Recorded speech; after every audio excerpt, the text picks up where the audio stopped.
ये है आज की अयोध्या। तो चलिए इसे गहराई से जानने की शुरुआत करते हैं। बस अड्डा। राम मंदिर से 7 किलोमीटर की दूरी पर 14 बीघा जमीन पर 219 करोड़ की लागत से लखनऊ हाईवे पर नया बस अड्डा बनकर तैयार है। Railway station. मंदिर से 1 किलोमीटर की दूरी पर 240 करोड़ रुपए में नया रेलवे स्टेशन डिजाइन किया गया है। भविष्य में अयोध्या से दिल्ली, मुंबई, चेन्नई, बेंगलोर, पुणे, कोलकाता, नागपुर, लखनऊ और जम्मू जैसे शहरों के लिए विशेष रेलगाड़ियां चलाई जाएंगी। हवाई अड्डा। 1450 करोड़ रुपए में लगभग 1300 बीघे में फैला हुआ प्रयागराज हाईवे पर नाके के पास बनाया गया है नया एयरपोर्ट। यहाँ से राम मंदिर की दूरी सिर्फ 12 किलोमीटर है। भविष्य में कई बड़े महानगरों के लिए सीधे उड़ानें उपलब्ध होंगी। घाघरा जलमार्ग। अगर आपके पास अपनी खुद की मोटर बोट है तो छपरा से घाघरा यानी सरयू नदी की सैर करते हुए लगभग 300 किलोमीटर नदी में चलकर भी अयोध्या पहुंच सकते हैं। भविष्य में इस रूट के लिए भी मोटर बोट चलाए जाने का प्रस्ताव है। राम मंदिर। अयोध्या के राम मंदिर की कुल कीमत है 1800 करोड़। पूरी तरह बन जाने के बाद अयोध्या का मुख्य आकर्षण होगा। राजस्थान के मशहूर मकराना के पत्थरों से आकार लेते इस मंदिर की अनुमानित उम्र होगी लगभग 1000 साल। 22 जनवरी को पहली मंजिल का उद्घाटन होगा, जिसमें राम की बाल्यावस्था की मूर्ति रखी जाएगी। बाकी की 2 मंजिलों का कार्य चलता रहेगा। खजुराहो के मंदिरों की नागर शैली के आधार पर इसे तराशा जा रहा है। मंदिर का कुल क्षेत्रफल 156 एकड़ या 251 बीघा है।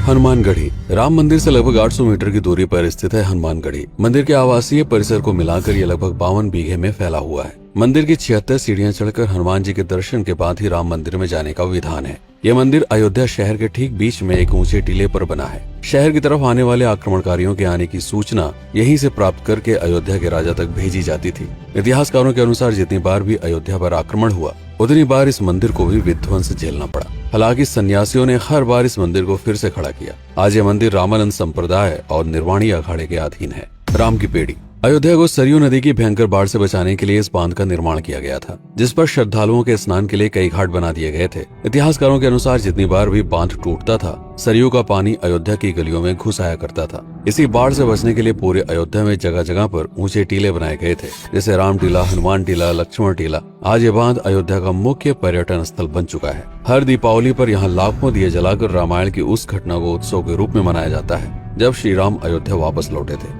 अयोध्या के कई बार उजड़ने के पीछे एक कारण इस नदी को भी माना जाता है। हालांकि इसी नदी की वजह से यहाँ पर गन्ने की खेती बड़े स्तर पर की जाती है। लता मंगेशकर चौराहा।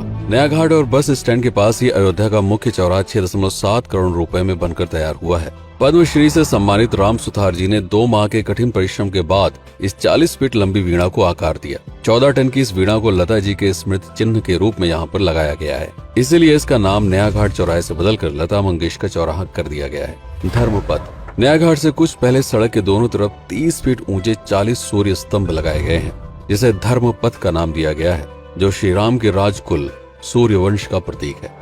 दशरथ समाधि स्थल। नए बस अड्डे के बगल से एक पतली रोड कछार से आगे बढ़ते हुए लगभग 12 किलोमीटर दूर ले आती है दशरथ समाधि स्थल, जो बिलहर घाट पर मौजूद है, जिसके बारे में मान्यता है कि यहाँ पर राजा दशरथ का दाह संस्कार हुआ था। राम मंदिर के साथ ही इस जगह को भी पर्यटन स्थल के रूप में विकसित किए जाने की योजना पर कार्य चल रहा है। भरत कुंड। अयोध्या से 15 किलोमीटर दूर है नंदीग्राम। यहाँ मौजूद तालाब को भरत कुंड कहते हैं। मान्यता है कि इसी जगह से भरत ने पूरे अयोध्या का राज कार्य संचालित किया था। पर्यटकों के लिए इस स्थान को भी विकसित किया जाएगा। गुप्तार घाट। राम की बेड़ी से सरयू नदी के किनारे चलते हुए 10 किलोमीटर दूर स्थित है गुप्तार घाट। ये कैंट एरिया में पड़ता है। इस जगह को श्री राम के जल समाधि के रूप में महत्व दिया जाता है। इसके अलावा अयोध्या नगर में हर गली में कई विशेष मंदिर हैं, जिनकी अपनी मान्यताएं हैं, कथाएं हैं, विशेषताएं हैं। पूरी तरह से विकसित हो जाने के बाद नई अयोध्या को पूरी तरह से जानने के लिए, इसका आनंद लेने के लिए कम से कम 3 दिनों तक यहाँ रुकने की आवश्यकता है। देश विदेश से ज्यादातर पर्यटक भारत आते हैं उत्तर प्रदेश में आगरे का ताजमहल देखने और प्राचीन नगर काशी और सारनाथ घूमने।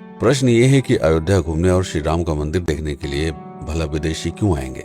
और इसका कारण है भारत में लिखी गई राम कथा की सबसे पहली और प्राचीन पुस्तक रामायण। भारत में रामायण के अलावा कंबोडिया में रीमकेर, थाईलैंड में रामकियन, जो कि वहाँ की राष्ट्रीय पुस्तक है, इंडोनेशिया में ककनिक, नेपाल में भानुभक्त रामायण जैसी पुस्तकों में वाल्मीकि की रामकथा से प्रेरणा लेकर इसे अपने अपने देश की संस्कृत के हिसाब से फिर से लिखा गया है।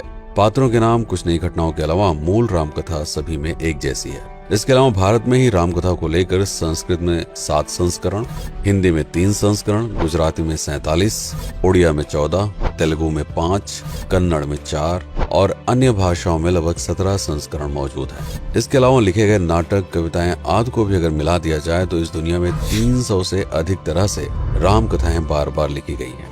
इन सभी राम कथाओं पर कई विशेषज्ञों ने समय समय पर अध्ययन किया और अपने विचार दिए। Father Camille Bulcke, Hermann Jacobi, Wendy Doniger, Edward अल खरर, Alf Hiltebeitel, Paula Richman, Aubrey Menon, Ramesh Menon, Radha Vishwanath, Shantanu Gupta, Meenakshi Jain, Lala Sitaram, Swami Gyanananda Saraswati जैसे कई लोगों ने समय समय पर रामकथा को लेकर गहन शोध किया और इसमें छिपे हुए मूल कथा के साथ ही इसके इतिहास को समझने का प्रयास भी किया। रामकथा थी कौशल प्रदेश के द्वारा किष्किंधा और लंका पर विजय प्राप्त करने की पहली बार एक अखंड भारत के निर्माण की। रामायण महत्वपूर्ण इसलिए हो जाता है क्योंकि ये अखंड भारत युद्ध से अधिक व्यक्ति के आदर्शों, सूझबूझ, मित्रता जैसे गुणों से स्थापित हुआ। रामायण एक ऐसा डॉक्यूमेंट है जो ये समझाता है कि भारत पहली बार एक कैसे हुआ। इसलिए ये गाथा न तो कभी भुलाई जा सकती है और न ही कभी मिटाई जा सकती है। और आज की अयोध्या उसे अखंड भारत का एक प्रतीक है, अपनी संपन्नता के कारण जिसने समय समय पर बाहरी आक्रमणकारियों का भी सामना किया। अयोध्या की इसी संपन्नता ने यहाँ पर मुगलों को भी आकर्षित किया। महात्मा बुद्ध भी यहाँ पर रुके, सिखों के गुरु साहब भी आए और जैन धर्म के तीर्थंकर भी। सिर्फ आए ही नहीं बल्कि उनके अनुयायी यहीं पर बसते चले गए। अयोध्या कितनी बार बसी, कितनी बार उजड़ी, इसके बारे में बहुत अधिक प्रमाण उपलब्ध नहीं है। सूर्यवंश के पतन के साथ ही अयोध्या का भी पतन होता रहा। बीच में कई सौ सालों तक अयोध्या मानो विलुप्त सी हो गई। इसका कारण क्या था, इसका कोई प्रमाण नहीं है। अयोध्या को फिर से खोजकर उसे स्थापित करने में बार बार राजा विक्रमादित्य का नाम आता है, लेकिन विक्रमादित्य एक उपाधि है जिसे कई राजाओं को दिया गया था। तो ये कहना मुश्किल है कि किस कालखंड के कौन से राजा ने ये कार्य किया। कुछ विशेषज्ञों का मत है कि यह काम उज्जैन के राजा विक्रमादित्य ने किया होगा। नंद वंश, मौर्य वंश, शुंग वंश, गुप्त वंश आदि के साम्राज्य में भी अयोध्या का वर्णन प्राप्त होता है। सबसे बड़ा विध्वंस हुआ 1527 के आसपास बाबर के कार्यकाल में, जब राम मंदिर को ध्वस्त कर बाबरी मस्जिद स्थापित की गई। सन 1722 में बंगाल के नवाब अली वर्दी खान ने व्यापार के नजरिए से राम मंदिर से कुछ किलोमीटर की दूरी पर एक नया शहर बसाने की शुरुआत की। 1730 में अवध के पहले नवाब सादत अली खान ने इसका नामकरण किया फैजाबाद। इन्हीं के उत्तराधिकारी सुजाउद्दौला ने इसे अवध की राजधानी बनाई। 1775 में अवध के चौथे नवाब असफुद्दौला ने फैजाबाद की जगह लखनऊ को अवध की राजधानी घोषित की। रावण अहंकार का प्रतीक और श्री राम विनम्रता के सूचक। सत्ता में आने के बाद हर व्यक्ति को यह बात हमेशा ध्यान में रखनी चाहिए, सिर्फ रंग रोगन और पत्थर लगवाने से राम राज्य नहीं आएगा, बल्कि जिस दिन स्कूल, अस्पताल और सरकारी संस्थानों से भ्रष्टाचार खत्म होगा, लोगों का मुफ्त इलाज और अपनी भाषा में उच्च शिक्षा उपलब्ध होगी, उस दिन भारत उस पायदान पर खड़ा होगा जहां कभी हम हुआ करते थे। रामायण अहंकार पर विनम्रता की विजय है। अयोध्या को अगर पर्यटन स्थल का केंद्र बनाना है तो इस आधार पर बसाना होगा, राम राज्य लाना होगा, राजनीति नहीं।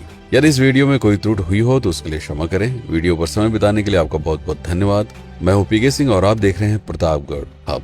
जय श्री राम, जय अवध, जय भारत।